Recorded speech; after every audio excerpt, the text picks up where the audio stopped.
For more insight on Draymond Green, we go to Michigan State and his former head coach, Tom Izzo, who joins us now. Coach, thank you for taking a couple of minutes out of your day for us. Well, I appreciate you guys out there, and I'm still a big Warrior fan, and I still think they're going to get it done. But tough day, tough time for Draymond, and so I'll answer some questions that I don't really know the answers to. How's that? I appreciate that, and I'd love your thoughts on how they can still get it done in just a moment. But first, the Draymond Green experience, you having coached him at Michigan State, and you saw what you saw with him and Domas Sabonis. What did you make of Draymond Green, not only in the incident, but in the aftermath, where Draymond seemed to kind of invoke a little bit of passion with the Sacramento crowd? Oh, that's Draymond. You know, I don't mind. I mean, that's who he is. But you know, I looked at all the different ones. You know, of course, TV plays them all. The 3 or 4 things over the years, from the LeBron step over to the.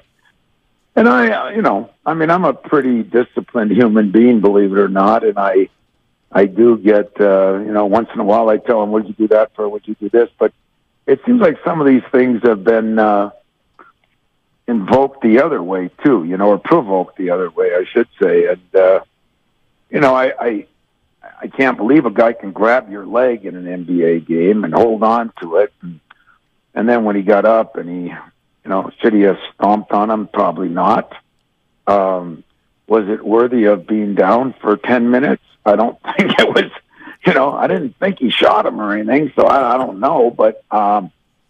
I'm disappointed because I think when I talked to him a couple of days ago, he was really excited about the fact that even though they lost that first game, he felt like they, played good enough. Those 2 kids, Monk and Fox, had incredible games, and I thought they were in good shape. And then the second game come, and I'm sure Steve was a little disappointed. Coaches are always disappointed with turnovers, and it seemed like there, was a few too many, but that being said, I still think Steph and, now with Wiggins back, and I think those guys will rise up and win tomorrow. And then I think on Sunday is game 5, and I'm sure that'll be an enlightening game if it comes to that. So let's hope it's 2-1, and then the Warriors see what happens on Sunday. Coach, I want to ask you about just dealing with physical play, and that incident in Game 2 was not the first time that Draymond or Looney or a couple other players have been locked into it with Sabonis specifically.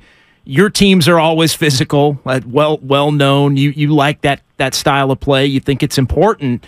How, though, when there's a player maybe on the opposition that is trying to maybe bait you into doing something that might get you kicked out of a game or put in a compromising position for a series? How do you draw attention to it while also keeping your cool, which was something, unfortunately, for Draymond he wasn't able to do on Monday night?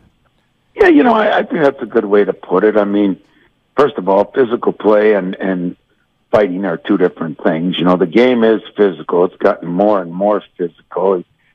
College or pro, it seems like during the year, like in college, we're not even allowed to belly bump with anybody, and then the playoffs come, and it's an all-out war, as you saw in the Tennessee-Duke game, and I think the same thing happens even more so in pro ball. The playoffs come, the game slows down, it gets more physical, and that is right up Draymond's alley, because he is a physical player, but physical doesn't always mean dirty, and it doesn't mean fighting. So, did he get baited in a little bit and a couple of those things over the years? Maybe it's where he's got to take a little responsibility. Is he, he's a veteran now. Should he let anybody bait him in? The answer is no. But I do struggle when the reason for it, because I didn't think anything else would happen, is because of past. I think we're to the point where we should be big enough to handle each incident as they come, and it wasn't like in the past it was that ridiculous. So I'm sticking up for him, but I think when I talk to him, he realizes that he's not going to complain about it. He just feels bad that he can't be with his guys, and like he let them down. I'm sure Steve down, and Steve's been so good with him too. He's found a way to coach him, and yet to let him be his own personality. And once in a while, that doesn't always work out. But I think Steve Kerr has done an incredible job with him over these 11 or 12 years. Tom Izzo, head coach of Michigan State, joining us here on 95.7 The Game. Draymond Green's college coach. Have you had conversations with him, Tom, in terms of maybe slightly modifying his behavior or making it so that the league won't be so eager to come down on him when he has these transgressions? Well, I feel like I'm very tight with Draymond, but I don't tell him what to do either. He's got a great coach and GM and all the people out there and the players. And so when I talk to him, part of who he is who he is. Again, don't get physical and dirty confused, because you don't have to be dirty. He's tough enough not to be dirty. But, I think he protects, everybody. Looney too. I think he wants to make sure that he's kind of like the guy in hockey. He's got that team needs a physical guy sometimes. And do you find a way to be physical but not too physical? That's a hard thing to do. But at the same time, I really believe that Draymond Green is one of the great winners, because he makes winning plays. It's not always scoring points, and nobody says he's the greatest. He doesn't jump like Michael Jordan. He doesn't shoot like certain guys. He finds things to do to win, and that's what I loved about him. We went to 2 Final Fours, almost a third one when he was here, and winning time, he was always there. So I don't tell him how to be. I support him. But if I think he's totally wrong, I tell him that. And he's pretty damn good about it, too, to be honest. And Tom, this is an instance where you wouldn't tell him he's totally wrong, right? Well, I just saw the play, and, how many times in all of our lives does the second incident get nailed? If I've gotten a few technicals where, maybe somebody missed the first thing and then the second. I always say what starts bad ends bad. Well, that started bad. The guy grabs his leg, twists him, they wouldn't let him out of it. And, or when somebody steps over him. Those are unwritten rules that don't happen either. Now, does he take it a step too far? Maybe he did, but no, I'm not going to sit there. Even my wife, as she watched it, she says, well, that doesn't seem like it's worthy of that. And I kind of agree. Just like I thought laying there for 10 minutes was about 9.5 minutes too long. I'm just surprised he was able to pull through, Coach, quite frankly. Sounds like he's going to play tomorrow. Yeah. Well, yeah. I'm sure that maybe he will. But I know this. I think that the Warriors are going to rise up. Their leader in a lot of ways is out, and maybe sometimes when that happens, it bonds a team. And if they can get through it, boy, I wish I got to be on a recruiting trip, or I'd love to fly out on Sunday. But I'll find another day to get there. I promise you that. Coach, I just want to ask you about just moving forward without him and some of the things that the Warriors and Steve Kerr potentially can do. One of the big surprises in this series has been Sacramento's physicality. It's played a big role in everything, but what have you seen generally that you think the Warriors need to do to be able to change the course of this series, even without Draymond tomorrow night?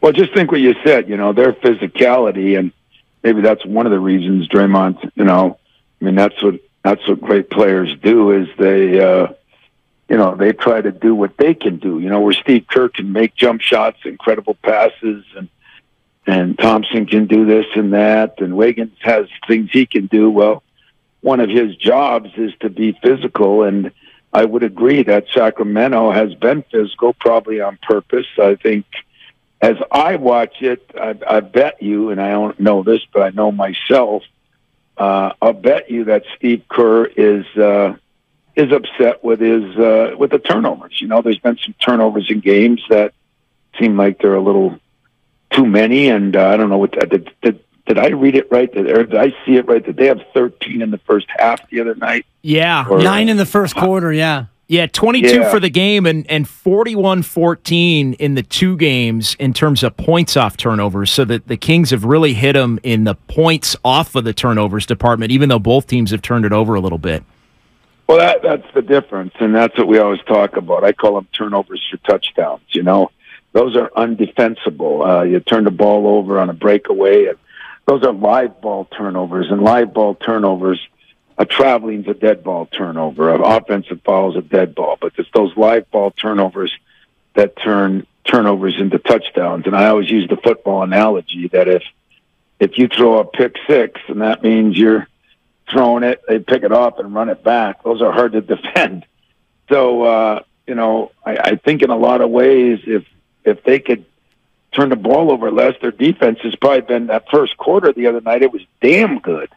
And I think if they could do that, which seems easy, quit turning the ball over. I mean, my team's turn it over too much too. And I always say, if you watch the Super Bowl, they always talk about who wins the Super Bowl, whoever turns the ball over the least. Well, not quite that crazy in basketball because there are more turnovers, but those stats you just read, I would be willing to bet that, that's got to upset Steve a little bit. And why they're happening, I don't know. I didn't replay the game and watch it that way. I watched the whole game, but they can clean that up. They got veteran guards. They got guards that can do the job. And I think Wiggins is, as he keeps coming back, and it's going to take time, but as he does, they're just going to have to get a little play out of a little more guys on the bench right now with Draymond out. And hopefully they'll find a way to do that. And that home crowd out there, you guys better get it rocking and rolling from the radio station.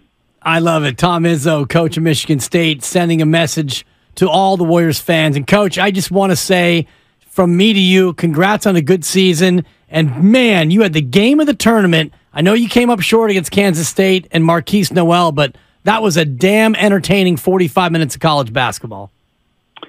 It really was. And, yet, we're a pretty good defensive team, and he played well. Our defense let us down a little bit, and yet I did think it was one of the better games in the tournament, and we got a lot of guys coming back. So who knows? Maybe we'll make a run next year. But right now, I'm a Warrior fan, baby. Let's get this thing rolling. I love it. Coach Tom Izzo, thank you so much for always being so generous with your time out here in San Francisco. We really appreciate you, Coach.